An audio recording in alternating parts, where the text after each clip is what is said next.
해야겠죠. 자, 그래서 이제 녹화를 시작을 했고 우리가 지난 시간에 어디까지 배웠느냐면은 자, 대단원, 4단원의 중단원, 2단원을 처음 들어갔습니다. 그래서 인권 보장을 위해 우리나라는 어떤 노력들이 이제 헌법에 명시가 되어 있는가를 쫙 배워볼 거예요. 교과서가 있는 친구들은 116페이지, 프린트 9페이지, 없으면은 앞에 화면을 보시면 되겠습니다. 그래서 이번 시간에는 인간 존엄성 실현과 인권 보장을 위한 헌법의 역할을 파악하고 준법 의식과 시민 참여의 필요성을 설명할 수 있다라는 내용을 배울 건데 생각해 보기까지는 했죠? 여기 안 했어요? 자, 이게 뭐냐면 과외받다 걸리면 무기정학입니다 라는 내용입니다. 내용 나중에 쭉 여러분들 읽어보시면 되는데 요약해서 설명드리면 뭐냐, 옛날에 여러분 우리나라에 대통령을 하던 아저씨가 있어서 1980년대에 작년에 죽은 아저씨인데 머리가 살짝 많이 벗겨진 아저씨 누구야? 전두환 아저씨가 있었어요. 근데 그 아저씨가 대통령이 될 때 이쁜 과정으로 대통령이 된 게 아니야. 어때? 쿠데타로 대통령이 됐어. 그래가지고 이 아저씨가 국민들한테 야 너무 총칼만 들이대면은 국민들이 말을 안 듣겠다 싶어가지고 당근과 채찍을 써야겠다. 여기서 당근으로 제시한 게 여기 나오는 과외 금지 조치였습니다. 그래서 이때는 여러분 입시 목적의 학원이나 과외를 받으면은 형사처벌까지 받을 수 있었어. 뭐냐? 과외하다 걸리면은 깜빵까지 갈 수 있었다는 얘기입니다. 학생을 깜빵에 보낼 수 없으니까 학생은 무기정학 같은 그런 처벌을 받게 했어요. 무기정학이 뭔지 아시죠? 무기정학이 뭐야? 그치? 무기 지어주고 정학. 자, 무기 지어주고 학교 나오지 마시고 이거야? 아니죠. 기한이 없이 그냥 정학을 시키는 거예요. 그래서 이게 야 너무 학생들의 교육권, 학습권을 침해하는 거 아니냐라는 얘기가 많이 나와서 2000년에 결국에 이 과외 금지 조치가 헌법재판소에 넘겨지게 됩니다. 자, 이게 국민들의 인권을 침해하니까 이거 없애주십시오라고 요청을 받아서 헌법재판소가 봐가지고 야 이거는 헌법에 위배된다라고 해서 이 과외 금지 조치가 위헌 판결을 받아서 없어지게 됐다라고 하는 얘기인 겁니다. 그래서 우리가 뭘 얘기할 거냐 이걸 통해서 헌법이란 게 우리 국민들의 인권을 지켜주는 최후의 그런 방어막 같은 역할을 한다라는 내용을 같이 배워볼 거예요. 그래서 소단원 1단원은 헌법 보장, 인권 보장을 위한 헌법의 역할과 제도적 장치라는 내용으로 배우겠습니다. 여러분, 자 우리나라를 보시면은 법이 여러 개가 있어요. 법이 여러 개가 있는데 그 중에서 제일 힘이 센 킹왕짱, 자 1등 법은 뭘까? 헌법입니다. 왜냐하면 헌법은 국가의 법과 제도를 만드는 법이기 때문이에요. 한마디로 나라의 뼈대를 만드는 법입니다. 그래서 이 헌법을 통해 굉장히 많은 내용들이 들어가 있는데 그 헌법이 보면 한 130조 정도가 있어요. 헌법 조항이 130개 정도가 있는데 그게 존재하는 이유는 뭐냐? 바로 국민의 인권을 보호하기 위해서이다 라고 보시면 되겠습니다. 헌법의 존재 이유는 국민의 인권을 지켜주는 마지막 보호막으로서의 역할을 한다 라고 이해하시면 되겠는데 그 인권을 보호하기 위해 우리 헌법에는 여러 가지 원리가 쫙 명시가 되어 있습니다. 그래서 크게 보면은 자 지금 보시는 표에 네 가지 원리가 나와 있죠. 이 네 가지 원리가 쫙 나와 있어요. 그래서 이 내용을 같이 배워보도록 할 거예요. 일단 국민의 인권을 보장하는 헌법의 원리 첫 번째는 뭐냐? 국민주권이라고 하는 원리입니다. 바로 뭐냐면은 국민들이 국가의 주권을 가지고 있다라고 하는 원리예요. 자, 바로 국가의 주권이 국민에게 있다라고 하는 원리이기 때문에 국가의 주인은 누구라고 할 수 있을까? 윤석열 아저씨? 이재명 아저씨? 이재명 아저씨는 떨어졌죠. 문재인 아저씨? 아니요. 국가의 주인 누구야? 너와 나, 우리 모두 국민들입니다. 국민들. 그래서 국가의 가장 중요한 일을 최종적으로 결정할 권한이 주권이라고 해요. 그래서 그 주권이 바로 국민들에게 있다라고 하는 원리인 겁니다. 그래서 국민들은 이 국민 주권을 가지고 뭘 할 수 있느냐? 헌법 개정이라는 걸 할 수 있어요. 여러분 아까 제가 우리나라에서 제일 센 킹왕짱법이 뭐라고 했죠? 헌법이라고 했어. 근데 이 헌법을 만들고 고치고 없애고 할 수 있는 권한은 오직 누구한테만 있을까? 국민들한테만 있어요. 대통령이나 국회 아저씨 같은 사람들은 헌법을 개정합시다. 헌법을 고칩시다 라고 제안을 할 수 있습니다. 그걸 발의라고 해요. 헌법 개정을 발의할 수는 있지만 헌법 개정에 대해서 결정을 할 수 없어. 최종적으로 이 헌법을 고칠지 말지를 결정하는 것은 누구야? 오직 국민들입니다. 그래서 이 헌법 개정은 국민 투표를 통해 최종적으로 결정된다. 이렇게 이해하시면 되겠습니다. 바로 국민들에게 뭐가 있기 때문에 주권이 있기 때문이다. 이렇게 이해하시면 될 것 같아요. 그리고 국민들은 주권이 있기 때문에 또 누구를 선출해요? 국민을 대신해서 국가의 일을 담당해줄 국민의 종, 국민의 직원, 국민의 머슴 누구야? 대통령, 국회의원 같은 공직자들을 선출한다라고 보시면 되겠습니다. 무엇이 있기 때문에? 국민들에게 바로 주권이 있기 때문에. 그래서 여러분 보시면 우리나라 사람들은 자 대한민국 국민이라면 누구나 자 선거권을 가지고 여러 공직자들을 선출합니다. 자 누구를 선출하죠 일단? 3월 9일에 누구 뽑았죠? 대통령도 뽑았고 자 2024년에 국회의원도 뽑고 그 다음에 지금 6월 1일 앞으로 다가올 선거에서 누구도 뽑아요? 그렇지. 시장, 도지사 같은 자 지방자치단체장 이런 사람들을 뽑습니다. 그게 다 국민들에게 뭐가 있기 때문이다? 자 주권이 있기 때문이다. 그래서 여러분 선거는 주권과 뗄래야 떼놓을 수 없는 그런 관계에 놓여 있는데 그렇기 때문에 우리나라의 선거의 원칙에 대해 알아놓는 것이 자 국민의 주권을 위해서 굉장히 국민의 주권을 이해하는데 굉장히 중요하다라고 보시면 되겠습니다. 그래서 여기 보시면은 우리 헌법에 명시된 선거의 4원칙에 대한 얘기가 나와요. 우리 헌법 67조를 보면은 선거의 4원칙, 보통, 평등, 직접, 비밀 선거라는 4가지 원칙이 나오고 자, 그 밑에 보면은 자유선거의 원칙이 나오죠. 이 자유선거는 뭐냐? 헌법에 나오는 내용은 아닌데 그래도 자, 공정한 그런 선거를 위해 공정하고 자, 자유로운 선거를 위해 필요한 원칙이다라고 이해하시면 되겠습니다. 그래서 각각의 원칙이 자 어떤 내용인가 여기 다 제가 미리 써놨습니다. 자, 그래서 추가된 내용들을 보시면 우리 헌법에 명시된 선거의 원칙은 헌법 67조를 보면 알 수 있는데 보통, 평등, 직접, 비밀이라는 4가지 원칙입니다. 그래서 보통 선거 먼저 살펴보도록 할게요. 보통 선거는 뭐냐? 자 보통 선거는 자, 모든 우리나라 국민들에게 보통적으로 다 선거권을 부여하는 원칙입니다. 대한민국 국민이라면 만 18세 이상이 넘었을 때 바로 선거권을 부여하는 게 보통 선거의 원칙이다. 이렇게 보시면 될 것 같아요. 그래서 여러분 지금 여러분은 선거권을 가지고 있어요? 여러분 만 몇 살이에요 지금? 만 15세, 만 16세 그 사이겠죠. 생일이 지났으면은 만 16세, 생일이 안 지났으면은 만 15세겠죠. 그래서 우리나라는 만 18세 이상 연령 제한이 있습니다. 만 18세 이상 국민에게 선거권을 부여한다라고 이해하시면 될 것 같아요. 국민이 자 남자든 여자든 재산이 많든 적든 누구든지에 상관없이 선거권을 부여하는 게 보통 선거의 원칙이고 그러면 선생님 외국인은 선거를 아예 못하는 거죠? 라고 물어볼 수 있는데 그거는 아닙니다. 우리나라에 사는 외국인들은 영주권을 획득하고 3년 이상 거주를 했으면은 지방선거에는 참여를 할 수 있어요. 대통령 선거랑 국회의원 선거는 참여를 못하는데 지방선거에는 참여할 수 있다라고 보시면 되겠습니다. 그래서 영주권은 뭐냐? 우리나라에 영원히 살아도 된다라고 하는 권리인 거예요. 그래서 이런 권리들을 통해 보통선거의 원칙이 마련이 돼 있다라고 보시면 되겠고 자 그 다음에 두 번째 평등선거의 원칙은 뭐냐? 한 사람이 한 표씩만 행사하는 원칙입니다. 그래서 선거에 재산이나 사회적 지위 같은 다른 것들의 영향이 끼치지 않도록 하는 원칙이 평등선거의 원칙이다. 이렇게 이해하시면 될 것 같아요. 예를 들어서 선거권을 여러분 한 사람한테 한 표씩만 주는 게 아니라 재산에 따라서 선거권을 차등 분배하겠습니다라고 하면은 어떤 일이 일어날까요? 재산에 따라서 선거권을 차등 분배하겠습니다라고 하면은 세금을 적게 낸 한민수는 자, 대통령 선거에서 한 표만 행사하시고 자, 세금을 1년에 자, 1,000억 원, 2,000억 원씩 내는 이재용 부회장님은 자, 대통령 선거할 때 투표권을 150장 드리겠습니다. 라고 하면은 여러분 내가 미는 사람이 대통령이 될까요? 아니면 이재용 아저씨가 미는 사람이 대통령이 될까? 이재용 아저씨가 미는 사람이 대통령이 될 확률이 더 높겠죠. 나는 이재용 아저씨 이기려면은 몇 명이 더 있어야 돼? 한민수. 150명이 더 있어야 돼. 안 되죠? 자, 그래서 이런 일이 일어나는 걸 막기 위해 모든 국민에게 재산, 성별, 나이 상관없이 한 사람이 한 표씩만 행사하게 하고 있다. 이렇게 보시면 되겠습니다. 자, 그 다음에 세 번째 원칙은 뭐냐? 세 번째 원칙은 직접 선거의 원칙이에요. 바로 국민이 중간 선거인을 거치지 않고 직접 공직자를 선출하는 원칙이다. 라고 되어 있는데 우리나라는 여러분 모든 선거에 직접 선거의 원칙을 도입합니다. 그래서 여러분 이제 3월 9일에 투표장은 여러분 못 가셨죠? 이제 제가 이제 3월 9일날 이제 대통령 그 선거 투표장에 가가지고 신문 조회해서 딱 투표지를 받았는데 거기 누구 이름 있었냐? 맨 위에 누구 이름 있었을까? 이재명 아저씨. 그 다음에 윤석열 아저씨. 그 다음에 세 번째 심상정 아저씨. 아직 미안합니다. 심상정 아주머니. 자, 그 다음에 네 번째 안철수 아저씨. 이렇게 이름이 쫙 있었어요. 그러니까 우리나라 사람들은 공직 후보를 직접 선출할 수가 있어요. 근데 반면에 어떤 나라에서는 국민들이 중간 선거인을 거치고 대통령 같은 그런 공직자를 선출합니다. 그거를 간접선거라고 하는데 대표적으로 간접선거한 나라 어디 있을까? 되게 의외의 나라에서요. 민주주의, 민주공화제가 시작된 최초의 나라 어디야? 이거 설명했었죠?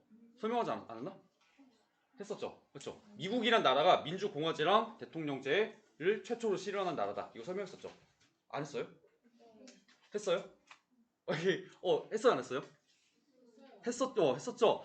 그래서 미국은 당연히 직접 선거하겠지라고 생각하는데 미국은 여러분 간접 선거합니다. 대통령 선거할 때. 그래서 지금 여러분 대통령 누구예요? 미국 대통령? 바이든이죠. 조 바이든인데 조 바이든 전에 대통령 누구였어? 트럼프 대통령이었죠. 트럼프가 대통령이 당선될 때 누구랑 붙었어요? 힐러리랑 붙었잖아요. 힐러리랑 붙었는데 이게 참 미국 선거가 웃기는데 국민들이 여러분 직접 뽑은 표는 누가 더 많았냐면은 힐러리가 더 많았습니다. 근데 힐러리가 어디서 뒤졌냐면은 중간 선거인 투표에서 뒤졌어요. 그래가지고 최종적으로 대통령이 트럼프가 됐습니다. 우리는 이해가 안 가는 원칙인데 미국은 그런 민주주의의 원칙이 조금 오래된 나라다 보니까 아직도 이런 간접 선거를 하고 있다. 어쨌든 근데 지금 우리가 미국 헌법 배운 게 아니라 우리나라 헌법을 배우니까 우리는 어쨌든 자 직접 선거를 한다 라고 보시면 되겠습니다. 자 마지막 네 번째 원칙은 뭐냐면은 비밀 선거의 원칙이에요. 선거인이 어느 후보자에게 투표하는지 알 수 없게 하는 원칙이다 라고 보시면 되겠습니다. 무엇을 위해? 바로 국민의 인권을 보호하기 위해서이다. 이렇게 정리하시면 될 것 같아요. 근데 왜 비밀 선거의 원칙이 필요할까? 자 3월 9일에 윤석열 아저씨가 당선됐어요. 그래서 딱 앉아있는데 3월 10일에 파일이 하나 띵 도착합니다. 파일 보니까 자 이재명 아저씨 뽑은 사람들 명단 보내드립니다. 확인하세요. 파일은 어떻게 돼? 이재명 아저씨 찍은 1,몇백만 명의 사람들은 어떤 피해를 받을 수 있어요? 보이게 안 보이게 굉장히 여러 가지 부분에서 이 사회생활을 하는데 피해를 받을 수 있겠죠. 예를 들어가지고 공무원 시험 같은 걸 봤는데 점수가 높긴 한데 얘 이재명 찍었네? 야 얘 떨어뜨려! 라는 일이 일어날 수도 있는 거예요. 그러니까 이런 일이 일어나는 걸 막기 위해 뭐가 필요하다? 비밀 선거의 원칙이 필요하다라고 여러분들이 보시면 되겠습니다. 자, 그래서 지금까지 얘기한 평등, 직접, 보통, 평등, 직접, 비밀 선거가 헌법에 명시된 선거의 네 가지 원칙이었고 헌법에는 나와 있지 않지만 민주국가. 자, 민주국가의 정상적인 선거를 위해 반드시 필요한 원칙이 또 자유선거라는 원칙입니다. 이건 뭐냐? 자유롭게 선거할 수 있는 원칙이다 라고 이해하시면 될 것 같아요. 외부의 간섭이나 강제를 받지 않고 자신의 선거권을 자유롭게 행사할 수 있는 그런 원칙이다. 이렇게 보시면 되는데 헌법에는 나와 있지 않습니다. 그러나 반드시 필요한 내용인 거예요. 그래서 예를 들어가지고 여러분 자 대통령을 뽑아야 되는데 이재명, 윤석열 다 마음에 안 들어. 심상정, 안철수 다 마음에 안 들어. 1번부터 15번까지 다 마음에 안 들어 라고 하면은 국민들은 어떤 선택을 할 수 있을까? 빈칸에다가 한민수 이름 써가지고 표를 찍고 나올 수도 있어요. 아니면 또 뭐 할 수도 있어. 그냥 아무도 안 찍고 나올 수 있어. 아예 또 뭐 할 수 있어. 그냥 투표장에 안 나가는 방법도 사용할 수 있어요. 그래서 선거에 참여하는지 안 하는지, 선거를 어떻게 참여하는지는 국민 자유로운 의사 판단을 맡기는 게 자유선거의 원칙이다. 이렇게 보시면 되겠습니다. 자, 그래서 이렇게 해가지고 우리가 여러 가지 원칙을 가지고 있는데 이 여러 원칙을 가지고 누구를 선출하냐 일단 대선에서는 누구 선출해요? 대선에서는 대통령 선출해요. 총선에서는 누구 선출해? 국회의원을 선출하고 자 지방선거에서는 누구 선출해요? 자 지방자치단체장과 지방의회 의원을 선출한다. 이렇게 보시면 되겠습니다. 여러분 지방자치단체장이 어떤 아저씨들일까? 자 지방의 행정을 담당하는 아저씨들이에요.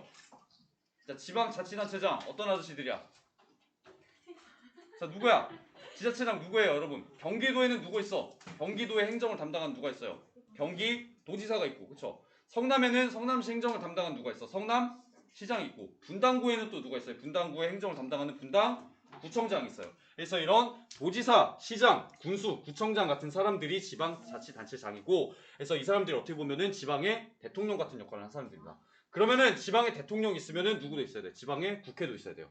그래서 지방의 국회 역할을 하는 게 지방의회다. 이렇게 보시면 되겠습니다. 그렇게 해서 우리는 이런 선거의 원칙을 가지고 공정하고 자유롭게 공직자를 선출할 수 있는데 공직자들이 마음에 안 들어. 공직자 후보로 나온 사람들이 다 마음에 안 들어. 그러면은 우리나라 국민들은 어떤 선택을 할 수 있어요? 야, 니들이 정치하는 것보다 내가 낫겠다. 라고 해서 뭘 할 수 있어? 직접 정치에 뛰어들 수가 있습니다. 자, 그래서 우리나라 사람들은 주권이 있기 때문에 여러 공직자들을 투표를 통해서 선출할 수도 있고 반대로 내가 공직에 출마를 할 수도 있다. 이렇게 보시면 돼요. 그래서 공직에 선출하기 위해서 어떤 조건들이 필요한지 같이 살펴보도록 할 텐데 그거는 프린트에도 나와 있는 내용입니다. 우리가 투표를 통해 선출한 공직자는 국회의원, 지방의회 의원, 지방자치단체장 그리고 대통령입니다. 그래서 이 사람들에게 각각 어떤 요건이 필요한지 함께 보도록 할게요. 일단 국회의원이랑 지방의회 의원은 나이 조건이 필요합니다. 연령에 제한이 있어. 몇 살 이상이 돼야 돼? 만 25세 이상이 돼야 출마할 수 있다라고 하는 제한이 있어요. 자, 그 다음에 한 번 국회의원이나 지방의회 의원에 당선되면은 몇 년 동안 해먹을 수 있을까? 4년이요, 4년. 5년으로 착각하는 5년으로 그 헷갈릴 수도 있는데 5년도 있긴 합니다. 5년도 있는데 5년 누구냐면은 대통령이에요, 대통령. 국회의원이랑 지방의회 의원이 아닙니다. 그래서 자, 국회의원이랑 지방의회 의원은 임기가 4년이다. 올림픽이나 월드컵 생각하시면 돼요. 임기가 4년이고 한번 여러분 자리를 해먹고 나면은 자리에서 자, 물러나야 될까? 다음 선거에 못 나올까? 국회의원이나 지방 국회의원 어때? 계속 해먹을 수 있어요. 여러분 자기가 죽을 때까지 해먹을 수가 있습니다. 그래서 여러분 자리에 그 국회의원에 다시 당선돼가지고 다시 임기를 시작하는 거를 연임이라고 하는데 국회의원이랑 지방의회 의원은 연임 제한이 없다. 이렇게 이해하시면 될 것 같아요. 그러니까 지방에 사는 사람들이 뽑아만 주면은 계속해서 죽을 때까지 뽑힐 수 있다라고 보시면 되겠습니다. 근데 이런 국회의원이랑 지방의회 의원보다 조금 더 권한이 많은 자, 그런 사람들이 누구냐면은 여기 나오는 지방자치단체장이에요. 그래서 이 지방자치단체장은 자, 나이나 아니면은 임기라는 측면에서는 자, 국회의원이랑 지방의회 의원과 똑같습니다. 만 25세 이상이 돼야 되고 임기 4년입니다. 그래서 만 25세 이상이 돼야 이제 출마를 할 수 있는데 출마해서 당선되면은 연임을 몇 회까지만 할 수 있느냐? 3번까지만 연임을 할 수 있다. 이렇게 보시면은 되겠습니다. 그러니까 자, 연임을 아무리 많이 한다고 해도 도합 몇 년 이상은 연임을 못 하는 거야. 도합 12년 이상은 연임을 못하는 거예요. 임기가 4년이니까 4년씩 한 번, 두 번, 세 번까지 연속적으로는 당선돼서 임기를 할 수 있는데 임기가 3번의 임기가 끝나면은 그 다음 선거에는 출마를 못한다라고 보시면 되겠습니다. 근데 왜 이렇게 연임 제한 조항을 만들어 놨을까요? 지방자치단체장은 경기도지사, 성남시장 이런 사람들은 왜 연임 제한을 자, 3번까지만 걸어놨을까? 그치, 연임을 계속 할 수 있으면 어때? 이 도지사나 자, 뭐 성남시장 같은 사람들이 뭐가 되는 거야? 경기도지사는 경기도의 왕이 되는 거예요. 성남시장은 성남시의 왕이 되는 거야. 그래서 이런 왕과 같은 권력을 가지는 것을 막기 위해서 자, 연임 제한이라는 조치를 걸어놨다라고 보시면 되겠습니다. 자, 근데 우리나라에서는 국회의원, 지방자치단체장 이런 사람들 다 쌈 싸먹는 권력을 가진 사람이 있어요. 누구야? 한 명밖에 없어. 누구죠? 대통령밖에 없어요. 자, 그래서 자, 이런 국회의원이나 아니면은 지방자치단체장을 다 쌈 싸먹는 대통령은 선출되기 위한 조건이 조금 까다롭습니다. 일단 나이가 몇 살 이상이 돼야 돼? 만 40살 이상이 돼야 돼요. 자, 그 다음에 임기는 한번 당선되면 몇 년? 5년간 해먹을 수 있습니다. 자, 근데 임기가 끝나면 우리나라 대통령은 다음 선거에 나올 수 있을까요? 없을까요? 다음 선거에 못 나와. 임기는 한 번으로 끝납니다. 그렇기 때문에 우리나라의 대통령은 자, 단임제가 적용된다. 이렇게 보시면 되겠습니다. 임기가 단수로 끝난다라는 얘기인 거예요. 그래서 미국이랑은 좀 다르죠. 미국은 저기 트럼프 아저씨가 한 번 지난번에 대통령 해먹고 그 다음 대통령 선거에 또 어떻게 했어? 야, 나 대통령 한 번 더 할래 라고 나왔죠. 그래서 미국은 그게 되는데 자, 우리나라는 안 된다. 우리나라는 대통령이 연임을 할 수가 없다. 이렇게 보시면 되겠습니다. 자, 어쨌든 자, 국민들은 이렇게 해가지고 이런 여러 공직자를 투표로 선출할 수도 있고 아니면 반대로 직접 선거에 나와서 출마해가지고 당선될 수도 있다라고 보시면 되겠습니다. 바로 무엇이 있기 때문에 국민들에게 자, 국가의 주권이 있기 때문에 이렇게 이해하시면 될 것 같아요. 그게 국민주권에 대한 내용이었습니다. 자, 그 다음에 국민주권 다음에 나오는 원리가 뭐냐면은 권력분립의 원리예요. 이거 만만치 않습니다. 정말 만만치 않아요. 이번 시간에 가장 중요한 부분이라고 볼 수 있는데 이 권력 분립은 말은 쉬워요. 어렵지 않습니다. 국가 권력을 모으는 게 아니라 어떻게 해야 된다는 거야? 각각 나누어서 다른 기관에게 맡겨야 된다는 원리예요. 그래서 국가 권력을 가진 권력을 가진 국가 기관끼리 서로 자, 견제와 균형을 이루게 하는 원리가 바로 권력 분립이다라고 보시면 되는데 자, 대표적으로 우리나라는 헌법에 보면 국가 권력을 몇 개로 나눴느냐? 3개로 나눠놨습니다. 그래서 우리나라는 삼권 분립을 채택하고 있다라고 보시면 되겠습니다. 무엇을 위해서? 어느 한쪽으로 권력이 집중되는 것을 막기 위해서라고 보시면 되겠어요. 자, 근데 여러분 지우개가 어딨지? 자, 권력을 사용하기 위해서 지배자들이 가장 즐겨서 사용하는 수단이 뭘까요? 권력이란 게 뭐야? 권력. 내가 남을 뭘 할 수 있는 힘이에요? 내 맘대로 조종할 수 있는 힘이죠. 권력. 자, 그러니까 이 권력은 어때? 적용되는 사람이 많으면 많을수록 좋은 겁니다. 그렇기 때문에 권력자들이 권력을 휘두르기 위해 어떤 수단을 많이 사용하느냐? 법이라는 수단을 많이 사용해요. 왜? 법은 한번 제정되면 자, 어떤 사람들에게 적용돼? 경기도 사람들에게만 적용돼요? 아니죠. 법이라는 건 한번 적용되면은 어떤 사람들에게 적용돼? 우리나라 모든 사람들에게 다 적용이 되는 거죠. 그래서 우리 헌법에는 자, 국가의 권력을 법이라는 거를 기준으로 세 개로 나눠놨다라고 보시면 되겠습니다. 첫 번째 어떤 권력? 법을 만드는 권력.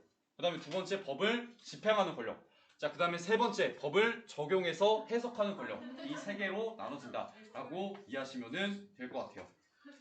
자, 그래서 이 국가 권력은 법을 만드는 거는 법을 입법권, 그 다음에 법을 집행하는 거는 행정권, 법을 적용하는 거는 사법권이다 라고 보시면 되겠습니다. 그래서 국가 권력은 입법권, 행정권, 사법권으로 나눠져 있는데 입법권은 뭐냐면 법을 만들어서 정하거나 법을 만들어서 정하는 거는 제정이라고 합니다. 법을 고치고 이건 법을 개정한다고 해요. 법을 또 폐지할 수 있는 권력. 이게 바로 입법권입니다. 그래서 입법권은 우리 헌법의 40조를 보면은 국회에 속한다. 입법권은 국회에 속한다. 라고 하는 내용이 나와요. 근데 여러분, 국회는 어떤 아저씨들이 모이는 데죠? 어떤 아저씨 아주머니들이 모이는 장소지? 국회 구성원들 누구예요? 국회의원이죠. 국회의원 누가 뽑아? 국민이 뽑는 거죠. 그러니까 국회는 누구를 대표하는 기관이에요? 국민을 대표하는 기관이다 라고 보시면 되겠습니다. 국민을 대표하는 기관에서 법이라는 걸 만들어서 모든 국민들에게 공정하고 평등하게 법을 적용한다. 이렇게 이해하시면 될 것 같아요. 자, 근데 우리가 법을 만들면은 거기서 법이 알아서 자동적으로 모든 국민에게 똑같이 정의롭고 공평하게 적용되는 게 아닙니다. 그렇죠? 법을 한번 만들면 어때? 법을 지키는 사람이 있어. 반면에 또 어떤 사람이 있어? 법을 지키는 사람이 있으면 또 누가 있어요? 안 지키는 사람, 어기는 사람이 있어요. 그러면은 나라는 법을 어긴 사람에 대해서 뭐 해야 돼? 가가지고 야, 너 멋있는데? 너 굉장히 저항 정신이 있는 아이구나. 너 좋아 좋아. 이렇게 해줘야 돼요? 아니야. 법을 어기면은 처벌해야 돼요. 그렇죠? 그리고 법에 문제가 있어. 그래가지고 법을 악용할 수 있는 그런 여지가 있으면은 국가는 어떻게 해야 돼? 법을 고치거나 아니면 법이 실제로 악용되지 않도록 여러 가지 그 세부적인 조치들을 취해야 되죠. 자, 그래서 그런 것들을 하는 권력이 바로 뭐냐? 정해진 법을 집행하는 권력인 행정권이다 라고 보시면 되겠습니다. 다른 말로 하면 법을 실행하는 권력인데 이 행정권은 어디에 속해 있느냐? 우리 헌법 66조를 보시면 대통령을 수반으로 하는 정부에 속해 있다 라고 보시면 되겠습니다. 여러분, 대통령이 수반이라고 하는 건 무슨 뜻일까요? 대통령이 정부의 수반이다 라고 하는 거는 대통령이 정부의 1인자라는 뜻이야. 제일 꼴찌라는 뜻이에요. 꼴? 대통령인데?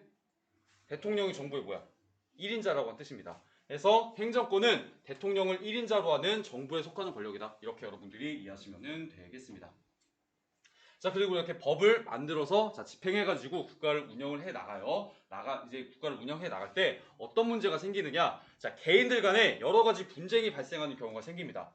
그래서 법이 없는 경우에는 개인 간의 분쟁은 어떻게 해결할까요? 대개 사람들이 법이 없으면은 뭘로 해? 그렇지. 자기 유리한 대로 돈 많은 사람 뭘로 해결하려고 그래? 돈으로 해결하려고 그러고 이게 주먹이 센 사람들은 주먹으로 해결하려고 그러죠. 그러면은 국가가 정의롭게 돌아갈 수가 없어요. 그렇기 때문에 국가는 국민들의 구체적인 쟁송, 이 쟁송은 법적 분쟁이라고 해요. 국민들의 법적 분쟁에 개입해서 법률을 적용하고 해석해가지고 판결을 내린다라는 그런 권력을 가지고 있는데 그런 권력을 뭐라고 하느냐? 사법권이라고 한다. 이렇게 보시면 되겠습니다. 그래서 사법권은 우리 헌법 101조를 보면은 법원에 속한다라는 조항이 나와 있어요. 근데 법원은 우리 법정 드라마 보면 꼭 그 법원에 이제 재판이 열려가지고 굉장히 그 치열한 그 법적 논쟁이 벌어지는데 세 부류의 사람이 등장을 하죠. 첫 번째 누구? 피고인 누가 있습니다. 벌해 주십시오. 라고는 누가 있어? 이 사람 처벌해야 됩니다. 벌해 주십시오. 라고는 누가 있어요? 검사가 있어요. 그리고 검사 반대편에서 이 사람 죄가 없습니다. 이 사람에게 무죄를 선고해 주십시오. 누가 있어? 변호사가 있어. 그리고 검사 변호사 말 듣고 오케이 알겠습니다. 판결을 내리겠습니다. 땅땅땅 한 누가 있어? 판사가 있죠. 그래서 법원은 이 검사, 변호사, 판사로 구성되어 있는 거 아니야? 라고 많은 친구들이 착각을 해요. 근데 그거는 아닙니다. 법원은 오직 누구로만 구성되어 있느냐? 판사들로만 구성된 국가기관이다. 이렇게 이해하시면 되겠습니다. 검사는 여러분 검사들이 이루는 기관이 있어요. 거긴 어디야? 검찰이요, 검찰. 그렇죠? 변호사는 이제 개인들을 활동하니까 따로 그런 기관은 없는데 어쨌든 법원은 판사들로 구성된 기관이다라고 보시면은 되겠고 바로 그 판사들로 구성된 법원에 사법권이 주어져 있다라고 보시면은 되겠습니다. 그래서 우리 헌법에는 이 이외에도 여러 가지 조항을 마련을 해 놔가지고 입법권을 가진 국회, 행정권을 가진 정부, 사법권을 가진 법원이 서로 견제할 수 있도록 그렇게 자 여러 조항들을 마련해 놓고 있는데 자 거기에 대한 내용이 여기 밑에 나와 있습니다. 자 이게 오늘의 메인 이슈예요.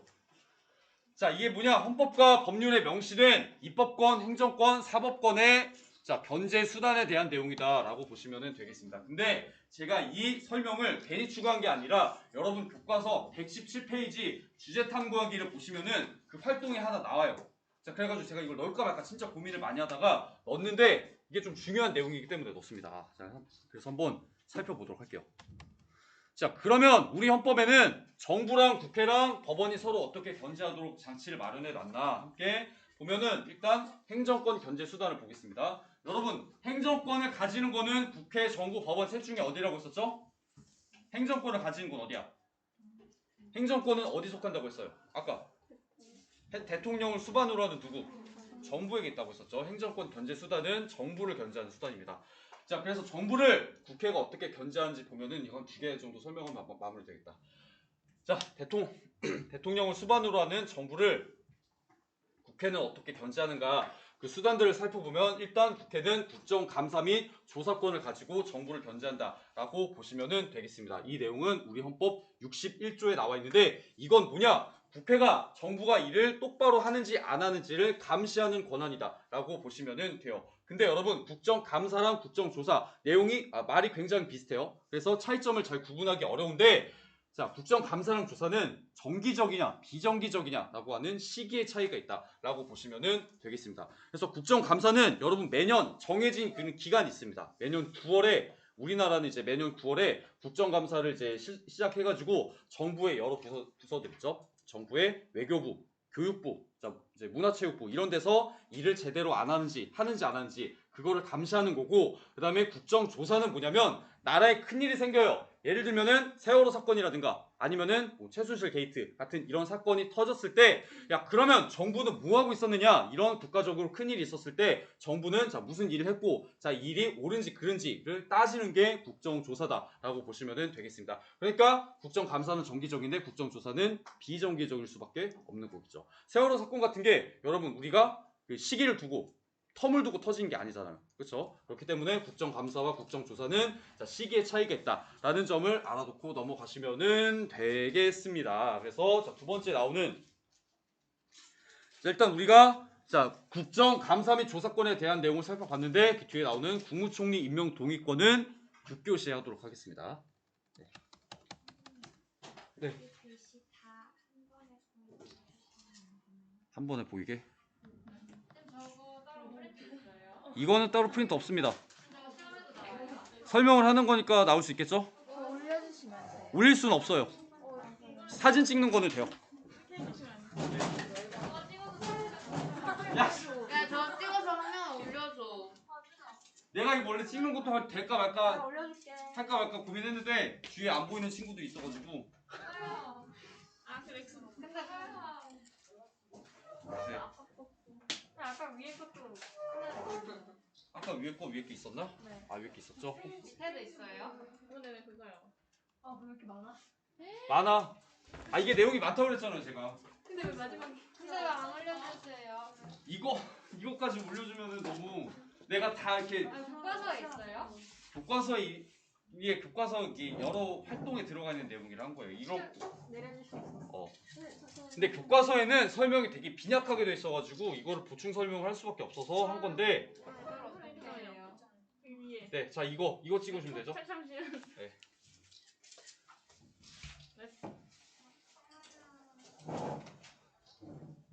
이거 내려주시면 안 될까요? 이거 내려달라고?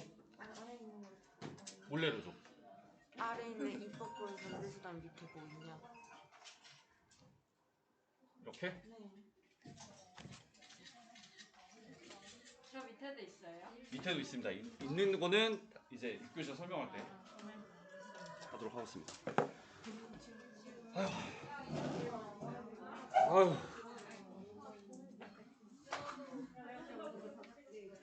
네. 네, 사진까지는 되는데 여러분. 네. 근데 이거를 방금 그게 반역 수립에 들어가는 거예요? 잠깐만. 네, 그래서 어쨌든 자, 수업은 여기서 마무리하겠습니다.